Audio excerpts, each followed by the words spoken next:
Mitch Garver doing?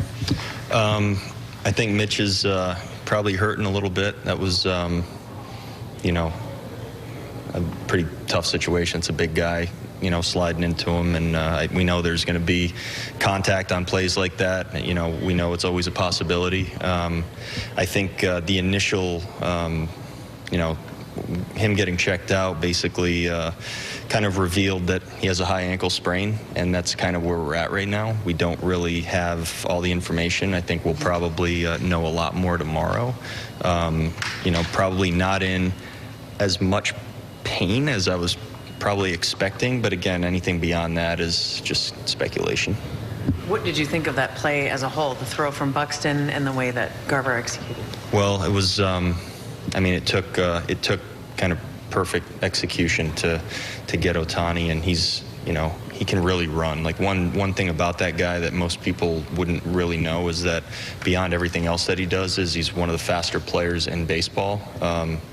You know, he's like a gazelle out there running around, and you know, Buck broke on the ball. I think at one point in flight, maybe Buck might have even thought that he was going to catch it, but didn't, and that's actually a really difficult and awkward play when the ball kind of lands in between on you, because it stops your momentum from going forward. Somehow he's able to collect himself and make a great throw to the plate, and Mitch stood his ground and, you know, was able to get the tag down. It took the, you know, a lot of things to work out for us, and some you know, tremendous efforts from our guys to get it done, and we got it.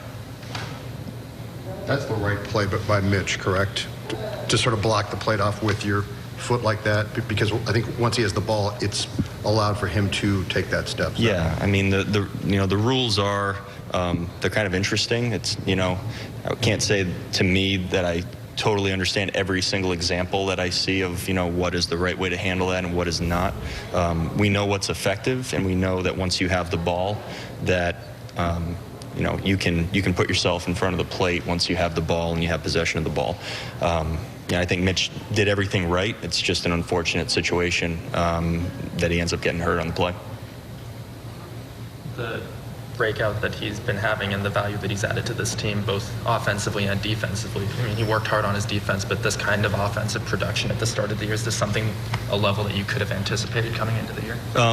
Well, I didn't know any of our guys coming into the year, so I'm learning a lot about all of them. But I would say that Mitch has taken huge steps forward, both defensively and with the bat. And you know, we've talked about his at bats a lot. You can't fake what he's doing. You can't go out there, and it's not a guy who happens to be swinging the bat pretty well. He sees the ball. He makes great decisions on a pitch-to-pitch basis. He has tremendous at-bats, and when you have at-bats like that and you have a good short stroke, it's a good combination, and that's what he's working with. For the game, but for Harper and Morin, what do those kind of moments mean to preserve the lead there?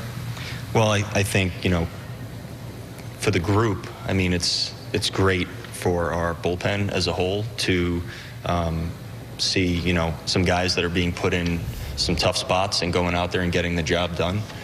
For them as individuals, I mean, those are huge confidence builders, and you know, I know they believe in themselves. These are two guys that truly do believe in themselves, but to go out there and excuse me, to go out there and actually do it is another thing, and they did it. This was a high intensity, you know, high anxiety type game. There was a lot going on. It was a good close ball game, and we had to get good efforts from a lot of different people, especially those guys in the bullpen, and you know, they brought it home. How the sixth he was cruising, and the sixth got away real quick. He was cruising. He was throwing the ball great. He was efficient. His pitch count was, you know, not high.